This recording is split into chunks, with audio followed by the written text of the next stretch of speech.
ओम विद्योदाम समाप्रभां मृगपति स्कंधस्थितां भीषणां कन्याभिकरवालकेट विलसत् तस्ताविरासेवितां हस्तै चक्रगदाशिकेट विशिखां चापं गुणं तर्जनीं बिभ्राणमनलात्मिकां शशिधरां दुर्गां त्रिनेत्रां भजे। नमस्कार, स्वागत है आपका आचार्य वाणी में। मैं आचार्य डॉक्टर विक्रमादित्य आपके साथ हूँ। आज का विषय हमारा जो है धनु राशि वालों के लिए ग्रहों का योगायोग आने वाले समय में फरवरी के मध्यकाल में किस प्रकार का बन रहा है। देखिए, ग्रहों का योगायोग बड़ा विचित्र ग्रहों का योगायोग है धनु राशि वालों।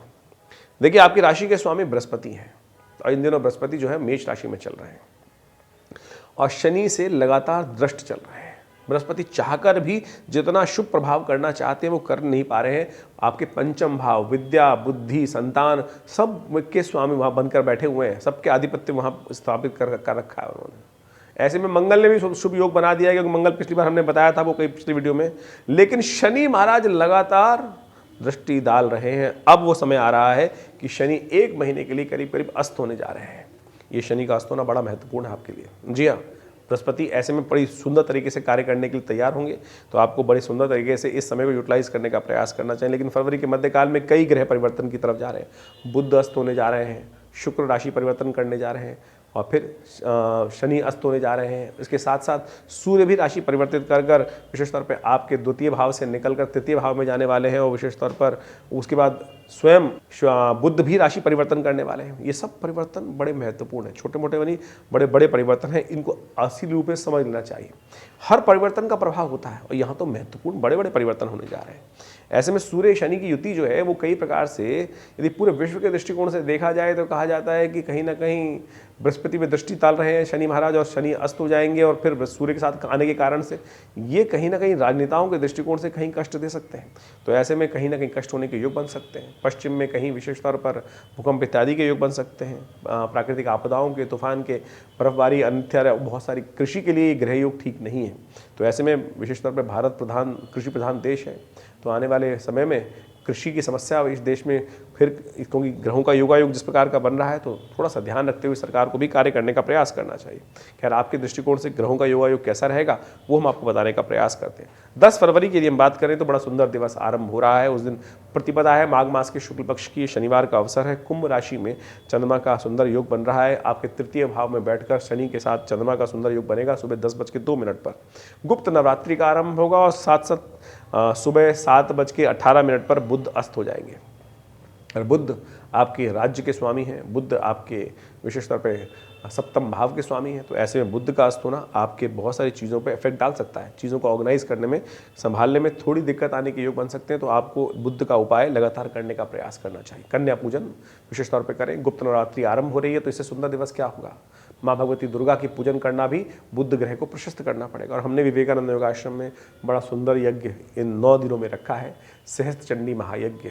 विशेष तौर पे दुर्गा जी का सुंदर कार्य पूजन रहेगा और सुंदर तरीके से उनका यज्ञ रहेगा। दुर्गा सप्तशती के संपूर्ण 13 अध्यायों का आप भी उसमें सम्मिलित हो सकते हैं। वो नंबर्स आपके सामने हैं, उन पर संपर्क साधकर आप भी स्वयं अपने स्थान को आरक्षित करें और विद्वान ब्राह्मणों के द्वारा इस यज्ञ में अपने निमित्त आहुतियाँ डलवाकर कल्याण करने का योग प्रशस्त कर सकते हैं।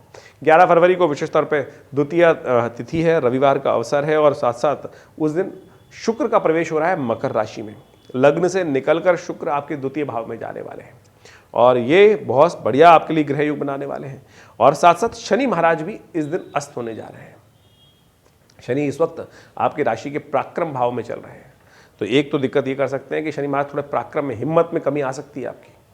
भाग्य से रास्ता मिलेगा लेकिन पराक्रम नहीं करोगे तो फिर कैसे रास्ता बनेगा। तो इसलिए पराक्रम को बढ़ाने का प्रयास करते दिखाई दे, आप विशेष तौर पे आगे बढ़ने का प्रयास करें। थोड़ा शनि महाराज को इस वक्त उपाय करने की ज़रूरत है, नहीं तो अननेसेसरी के आप केवल सपनों में फंस सकते हैं।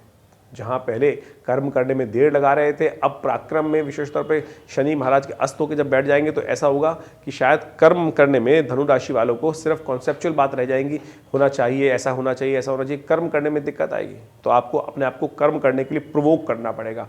अच्छे गुरुजनों का सहारा लेना पड़ेगा जो आपको सही दिशा में डालने का प्रयास करें। रविवार का अवसर है, भगवान सूर्य से बढ़िया कौन निर्देश देगा। भगवान सूर्य को सुबह सुबह दर्शन करके उनको अर्घ्य दीजिए, कल्याण के योग बनेंगे। आगे संक्रांति का योग भी आ रहा है, वो आपके लिए बहुत सुंदर रहेगा। 12 फरवरी को विशेष तौर पर तृतीया तिथि है, सोमवार का अवसर है, गौरी तृतीया का योग है। उस दिन विशेष तौर पर चंद्रमा भी परिवर्तन की तरफ जा रहे हैं और चंद्रमा का ये परिवर्तन चतुर्थ भाव में आपकी राशि के अनुसार से होगा, जो आपके लिए राहु के साथ चंद्रमा का योग बनेगा। आपकी राशि के अनुसार से समझें तो वो थोड़ा सा कहीं ना कहीं स्वास्थ्य के दृष्टिकोण से भारी रह सकता है। ऐसे में आपको कुछ उपाय करने की ज़रूरत है, ध्यान रखिएगा। विशेष तौर पर हो सके तो भगवती दुर्गा की आराधना, गौरी तृतीया है, माँ भगवती को उनका पूजन करें, तिल के द्वारा उनका पूजन, क्योंकि तिल चतुर्थी भी है। और चंद्रमा का सुंदर योग जो आपके राहु के साथ योग बन रहा है, ये सुंदर उपाय भी है उसके लिए, क्योंकि ग्रहजन दृष्टिकोण से समझ लेना चाहिए। भगवान शंकर का और भगवती दुर्गा पार्वती जी का विशेष तौर पर गौरी तृतीया के दिन तिल के द्वारा विशेष अभिषेक करें, दूध में थोड़ा तिल डालकर उनका अभिषेक कर लीजिए, तिल के द्वारा उनके द्वारा मंत्रों की आहुति दे दीजिए, ये सुंदर योग रहेगा। और हमारे जो यज्ञ चल रहा है इसमें तिल के द्वारा आहुति विशेष तौर पर आश्रम में देने की व्यवस्था की जाएगी, तिल के द्वारा यज्ञ किया जाए, जिससे भगवती दुर्गा की प्रसन्नता प्राप्त हुई, ग्रहों का योगा योग भी चले। ऐसे में मीन में विशेष तौर पर चंद्रमा का जाना जो योग बना रहा है, उसका हमने उपाय आपको बताया, उसे आप ठीक भी रहेगा। कोशिश ही कीजिएगा, इन दिनों ग्रहों का योग जो चल रहा है, जैसे बुध अस्त हो रहे हैं, तो ऐसे में तिल का सेवन नित्यप्रति, यदि आप आने वाले 1 महीने तक तिल का सेवन नित्यप्रति करें तो आपके स्वास्थ्य संबंधी समस्याओं को भी ठीक करने के योग बनाएगा। क्योंकि ग्रहों का परिवर्तन जिस प्रकार से आपकी राशि में हो रहा है, वो विशेष तौर पर इम्यून बूस्टर की तरह काम करने के योग बना सकता है, तो उसको लाभ लेते हुए कार्य करने का प्रयास करना चाहिए। 13 फरवरी को चतुर्थी का अवसर है, मंगलवार है, और उस दिन सूर्य विशेष तौर पर परिवर्तन की तरफ जा रहे हैं।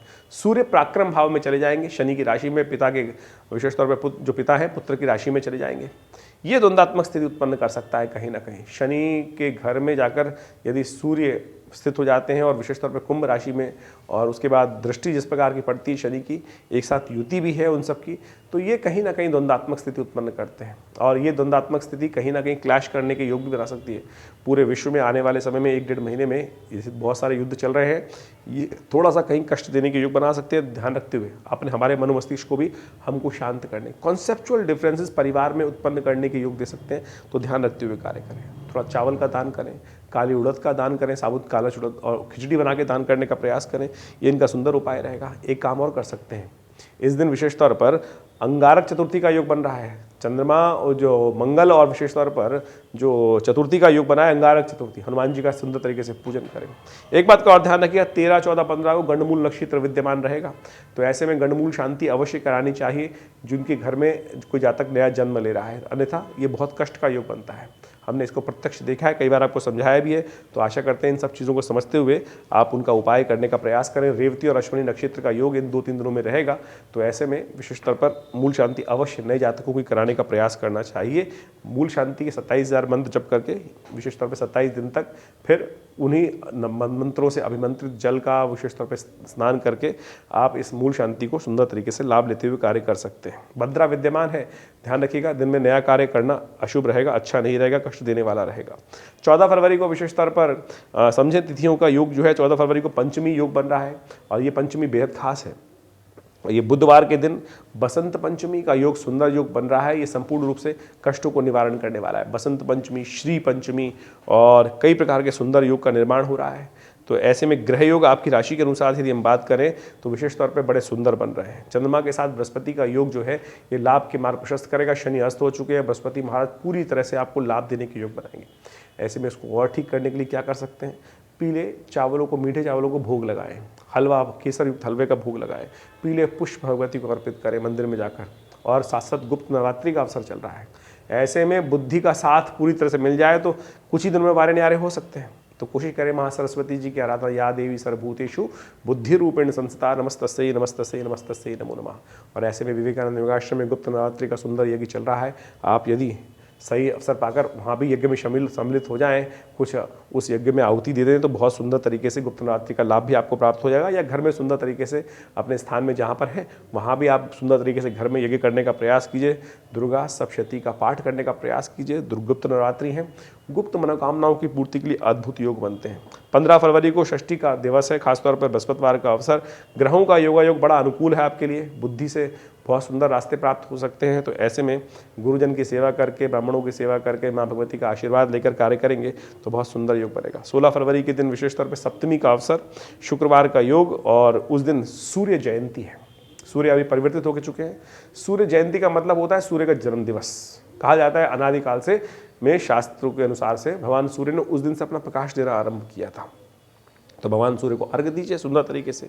वृषभ में चंद्रमा का प्रवेश होगा रात्रि के समय, तो दिन अच्छा है लेकिन शाम को थोड़ा स्वास्थ्य पे भारी पड़ सकता है। तो अपनी सीमाओं को समझते हुए कार्य करने का प्रयास कीजिए। कहीं सीमा से बाहर जाकर कार्य करने से कहीं ना कहीं थोड़ी सी त्रुटि, कहीं स्वास्थ्य संबंधी समस्या ना उत्पन्न करे। भद्रा है इस दिन, नए कार्य ना करें, उनसे बचें। सुबह 8:54 से भद्रा आरंभ होगी, तो उससे पहले पहले नए प्रोजेक्ट हाथ में आरंभ कर दीजिएगा। केवल शुरुआत का दोष होता है। भद्रा में नए कार्य की शुरुआत नहीं, चलते हुए कार्य करने में कोई दिक्कत नहीं होती है। तो 8:54 से लेकर शाम के 8 बजे तक ये भद्रा का विद्यमान योग है, तो उससे बचते हुए कार्य करना आपके लिए शुभ रहेगा। 17 फरवरी को अष्टमी दिवस है, साथ से शनिवार का अवसर है और ग्रह थोड़े से हल्के दिखाई दे रहे हैं। आपके स्वास्थ्य का ध्यान रखते हुए कार्य करना है। अननेसेसरी की एंजाइटी से बचने का प्रयास करना है। उपाय, माँ भगवती दुर्गा का पूजन करें। दुर्गा भगवती जो है वो समस्त प्रकार की महाकाली जो है समस्त प्रकार से कष्टों को दूर करने वाली है, संहार करने वाली है, कष्टों का, राक्षसों का संहार करने वाली है। तो मंत्र है ओम ऐं ह्रीं क्लीं चामुंडाय विच्ची। इस मंत्र का यथाउचित भाव से जप करें। आश्रम पे तो हमारे गुप्त नवरात्रि का यज्ञ चल रहा है। गुप्त नवरात्रि की महान नवमी का अवसर है। कोशिश ये करें आप अवश्य अपने घर में भी बैठकर भगवती दुर्गा का यज्ञ करें, उनके मंत्रों का पूजन करें। कम से कम सप्तश्लोकी दुर्गा का पाठ तो कर लीजिए, तो देखिएगा धीरे धीरे लाभ प्राप्ति के योग बनेंगे। सुंदर योग है, सर्वार्थ सिद्धि योग विद्यमान है। सुबह 8:43 से लेकर पूरे रात्रि तक। तो नया कार्य आरंभ करने से, नए प्रोजेक्ट्स में हाथ डालने से विजय के योग बनेंगे आपकी राशि के अनुसार से। और ग्रह दिखाता है कि 18 फरवरी के दिन सुंदर योग बन रहा है और नवमी का योग, रविवार का अवसर, ग्रह का परिवर्तन का अवसर, गुप्त नवरात्रि की नवमी का सुंदर अवसर है। और ऐसे में ग्रह योग आपके लिए अनुकूल है, प्रशस्त है, लेकिन थोड़ा ध्यान रखना पड़ेगा स्वास्थ्य इत्यादि का। अननेसेसरी के रिस्क लेने से बचना है। यदि अननेसेसरी के रिस्क, बुद्धि सही समय पर सही साथ देगी, लेकिन आप कहीं अपने इमोशनल तरीकों से, मन की चंचलता के कारण से कहीं गलत ना फंस जाएं, इस बात का ध्यान रखते हुए कार्य करना है। माँ भगवती दुर्गा कल्याण करें आपका। हमारे आश्रम पे गुप्त नवरात्रि का अंतिम यज्ञ रहेगा इस दिन, तो कोशिश करें सुबह 7 बजे के आसपास से भगवती का पूजन के साथ माँ भगवती दुर्गा का यज्ञ, सप्तशती का यज्ञ सुंदर तरह से रहेगा। आप सब लोग सादर आमंत्रित हैं। 11 बजे तक पूर्ण होती है, भंडारे का सुंदर कार्यक्रम रहेगा। आप सब लोग सादर रूप आमंत्रण प्राप्त कर विशेष तौर पर फ़ोन नंबर से संपर्क साध कर आप सुंदर व्यवस्था में लाभ लेते हुए कार्य कर सकते हैं। अब विवेकानंद योग आश्रम दिल्ली में है स्थित और वहाँ ये सुंदर यज्ञ किया जा रहा है पिछले 9 दिनों से। आप इसमें सम्मिलित हों, कल्याण के योग बनेंगे, ईश्वरी कृपा से लाभ के योग बनेंगे। और ग्रहों का योगा योग आगे समझें तो 19 फरवरी को दशमी का अवसर है, सोमवार का योग है। साथ साथ बुध इस दिन परिवर्तन की तरफ जा रहे हैं। कुंभ राशि में बुध का प्रवेश हो रहा है और आपकी राशि के अनुसार से देखा जाए तो यह आपके लिए स्किल्स को डेवलप करने वाला अच्छा रहेगा। चीज़ों को ऑर्गेनाइज करने में, रिसर्च करने में, नए विचारों को उत्पन्न करने में आपकी राशि के अनुसार से अच्छी चीज़ दे आ सकता है। नए विचारों को मन में उत्पन्न करने के योग बना सकता है। सोमवार का अवसर है, कोशिशें करें शिव की आराधना के साथ दिन आरंभ करें, कल्याण होने के योग बनेंगे। एक बात का ध्यान रखिएगा, एकादशी विशेष तौर पर 19 की नहीं 20 की रहेगी। एकादशी, दशमी और एकादशी से अच्छी रहती है एकादशी और द्वादशी का योग। तो वैष्णव संप्रदाय के अनुसार से बहुत सारे यह स्मार्ट और वैष्णव सबके लिए जो है वो 20 तारीख की एकादशी है, तो उसको समझते हुए कार्य करें। जय एकादशी का योग बन रहा है विशेष तौर पर 20 फरवरी का, मंगलवार का दिन। विजय प्राप्त करने के लिए भगवती का, भगवान विष्णु का विशेष तौर पर पूजन करें, स्तवन करें। विजय प्राप्ति के सुंदर योग बनेंगे। मंगलवार का अवसर है और ग्रह आपकी राशि के अनुसार से यदि बात करें तो बड़े महत्वपूर्ण परिवर्तन की तरफ है। सुंदर तरीके से लाभ के योग बन रहे हैं। बुद्धि, नए विचार, बुद्ध का परिवर्तन भी हो चुका है, चंद्रमा का परिवर्तन भी हो चुका है। ये थोड़े खर्चे जरूर बढ़ा सकता है आपकी राशि के अनुसार से, ध्यान रखते हुए कार्य करना है। अननेसेसरी खर्चों से बचने का प्रयास करना है। चंद्रमा जिस प्रकार के योग बना रहे हैं, नए विचार, नए खर्चों की तरफ जा सकते हैं, बस उनको कंट्रोल कर लिया तो बहुत सुंदर तरीके से आपके लिए लाभ के योग बनेंगे। तो ये सिलसिलावार तरीके से आपने ग्रहों का योग समझा। आशा करते हैं इसको समझकर आप अपने कष्टों को दूर करने के लिए सुंदर मार्ग प्रशस्त करेंगे। ग्रहों का परिवर्तन किस प्रकार से आपकी राशि में खेल खेल रहा है, इन सबको एनालाइज करने के लिए हम एक छोटे से तरीके से, यानी राशि के हिसाब से आपके समक्ष संपूर्ण रूप से दिन पर दिन क्या आप ग्रहों का योग रहेगा बताने का प्रयास करते हैं। और आप सबको भी इन चीज़ों को समझते हुए कार्य करने का प्रयास करना चाहिए। देखिए, राशि तो एक पहलू है, लेकिन इसके अलावा भी जन्मपत्री को अच्छे से एनालाइज करने की ज़रूरत होती है कि जन्मपत्री में राशि कौन सी है, लग्न कौन सी है, नवांश में किस प्रकार के ग्रह योग बना रहे हैं।